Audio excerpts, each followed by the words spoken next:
Não importa o que fizeram comigo, importa o que eu faço com o que fizeram comigo.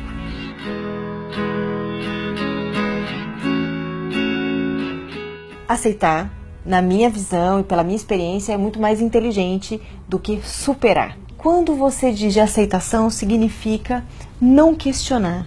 Confiar que o que quer que seja que estiver acontecendo na sua vida está vindo para contribuir com o seu desenvolvimento e não para te derrubar.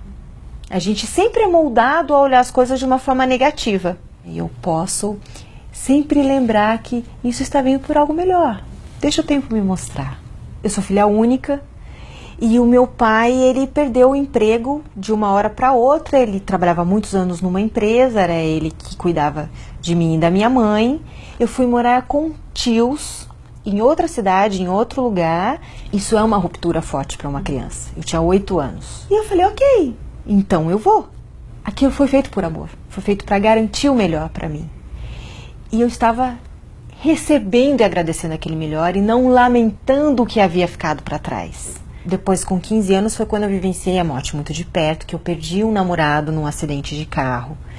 A morte daquele namorado me provou que você tem que dizer para a pessoa que você ama o quanto você a ama, porque você não sabe o que pode acontecer depois. E eu fiz isso. Graças a Deus, eu me abri para ele, porque ele partiu sabendo que eu o amava. E eu fiz a minha parte. E eu acho que o mais recente foi virar mãe.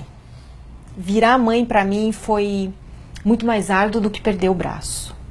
Eu era uma mulher livre, né, com o direito de ir e vir, embora eu saiba que a escolha de ser mãe ia transformar isso.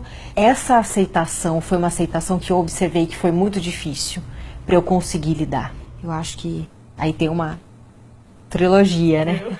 Fatos acontecem a todo momento na nossa vida, né? E o mais importante é que nós vivamos no presente, na presença, aqui e agora.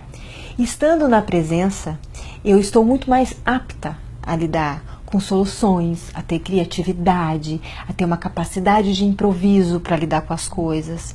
E isso torna a minha realidade mais leve. Então eu sempre sugiro iniciar com atividades meditativas. Tem meditação mindfulness, você tem meditações guiadas, yoga, natação. Eu conheci a meditação no acidente e não me chegou com o nome de meditação, né? Chegou com o nome de coma na UTI. 7 dias sem mente e sem sentir meu corpo. Quando eu voltei do coma, eu voltei em êxtase. As pessoas ficavam preocupadas porque eu estava muito entusiasmada. Depois de um tempo, eu fui perceber que foi porque houve essa aquietação da minha mente por muito tempo. No mind por 7 dias. Eu não lembro de quando me retiraram das ferragens, eu não lembro de nada. Eu lembro de flashes.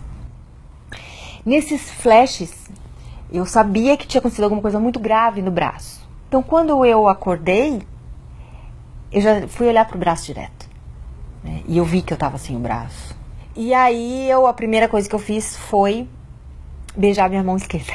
Essa história de beijar a mão esquerda, eu lembro que eu falava pra ela, nossa, ainda bem que você ficou, porque eu podia ter morrido, ou podia ter perdido 2 braços, a gente que perde 2 pernas num acidente, como foi o meu.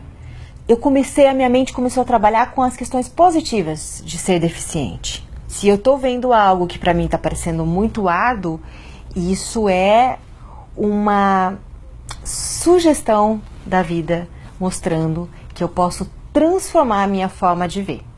Como? Claro, sendo positivo, confiando, aceitando. Não tem outro caminho. E é isso que faz com que nós criemos a nossa realidade mais dura, difícil e complicada, ou leve, simples e harmoniosa. Essa é a diferença.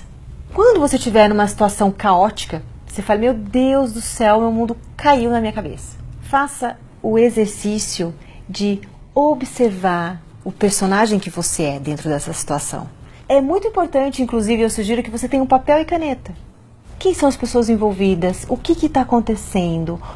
Como que você está nisso? Você vai perceber que quando a gente está muito envolvido no caos, a gente não tem como saber o que fazer mesmo, é mais complicado.